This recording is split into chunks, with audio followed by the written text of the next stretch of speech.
Tagore road પર પૂર ઝડપે કારનું કહેર, બે યુવકોના મોત, 4 આરોપી ઝડપાયા બાદ મહેશ્વરી સમાજે ડેથ બોડી સ્વીકારી। ગાંધીધામના ટાગોર રોડ પર ગત મધરાત્રે પૂર ઝડપે દોડતી બેફામ કારના અકસ્માતે શહેરમાં ચકચાર મચી ગઈ હતી। માલેતુજાર ફરજંદોની કારે ઉભેલા દ્વિચક્રી વાહનોને ટક્કર મારતા 4 યુવકોને અડફેટે લીધા હતા, જેમાં 2 યુવકોના ઘટના સ્થળે મોત નિપજ્યા હતા, જ્યારે 2 યુવકો ગંભીર રીતે ઘાયલ થયા હતા। અકસ્માત ગત મધરાત્રે આશરે 2 વાગ્યાના અરસામાં રોટરી સર્કલ નજીક થયો હતો। પૂર ઝડપે જતી કારે પહેલા એક્ટિવાને ટક્કર મારી હતી। ટક્કર એટલી ભયાનક હતી કે એક્ટિવા સવાર એક યુવક ઉછળી નીચે પટકાઈ ગાડી નીચે કચરાયો હતો, જ્યારે બીજા યુવકનું ગંભીર ઈજાઓને કારણે મોત થયું હતું। બાદમાં કારે બીજી મોટરસાયકલે પણ ટક્કર મારી હતી, જેમાં 2 યુવકો ઘાયલ થયા હતા। અકસ્માત બાદ કાર ડિવાઈડર સાથે અથડાઈ ઉપર ચડી ગઈ હતી, જેમાં થાંભલો પણ ધરાશાયી થયો હતો।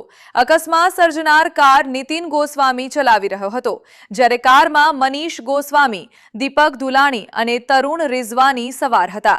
અકસ્માત બાદ 2 આરોપી ભુજ તરફ નાસી ગયા હતા, પરંતુ પોલીસે ઝડપી કાર્યવાહી કરી 4 આરોપીને દબોચી લીધા છે।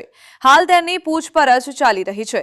પોલીસ દ્વારા આરોપીઓ નશામાં હતા કે નહીં, કારની ગતિ કેટલી હતી સહિતના મુદ્દે તપાસ માટે ફોરેન્સિક સાયન્સ લેબના નિષ્ણાતોને બોલાવી બ્લડ સેમ્પલ લેવામાં આવ્યા છે। પોલીસે મનુષ્ય વધ સહિત સંબંધિત કલમો હેઠળ ગુનો નોંધવાની કાર્યવાહી હાથ ધરી છે। ગઈકાલે રાત્રે ગાંધીધામ રોટરી સર્કલ ખાતે મારુતિ સુઝુકી ફ્રોન્ક્સના ચાલકે પૂર ઝડપે અને બેદરકારી રીતે ચલાવી ટાગોર રોડ ઉપર રહેલા એક્ટિવા ઉપર રહેલા 2 ઈસમોને ટક્કર મારી તેમનું મૃત્યુ નિપજાવેલ છે। તેમજ સાથે સાથે એક મોટરસાઇકલને ટક્કર મારતા તેમાં રહેલા 2 ઈસમોને ઈજા થયેલ છે।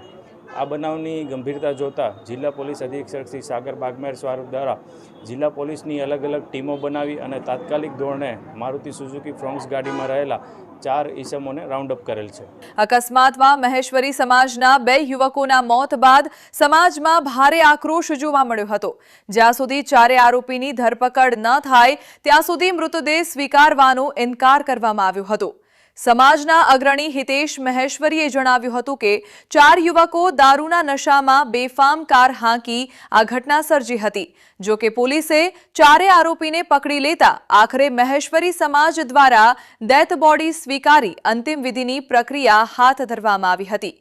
જે બનાવ બન્યો હતો, જે બનાવના પગલે મહેશ્વરી સમાજના 2 યુવાન આશાસ્પદ મરણ પામ્યા, 2 જણા આજે ખૂબ જ ઈજાગ્રસ્ત થયા છે। એ બનાવમાં જે 4 નબીરાઓ હતા, જે ખૂબ જ નશાભરી હાલતમાં ફૂલ સ્પીડે ગાડી ચલાવીને એમને ભટકાવી અને એના કારણે જેમના 2ના મૃત્યુ થયા અને 1 જણો આજે હેમરેજ થઈ અને હોસ્પિટલે દાખલ છે। તો એ પગલે અમે પોલીસને સ્પષ્ટપણે ચીમકી ઉચ્ચારેલ હતી કે આ બાબતે આ 4 જે નબીરાઓ છે જેમની અટકાયત થવી જોઈએ, મજબૂત ફરિયાદ થવી જોઈએ। તો એ પગલે આજે અમને થોડીવાર પહેલાં જાણ થઈ છે કે 4ની અટકાયત થઈ ગઈ છે અને આ મુદ્દે ફરિયાદ પણ દાખલ થઈ રહી છે। તો આજે મહેશ્વરી સમાજના સર્વે આગેવાનો સાથે મળી પરિવાર સાથે રહી અને હવે અમે આ બોડીનો સ્વીકાર કરશું અને હવે આગળ એની અંતિમ ક્રિયા પણ કરશું।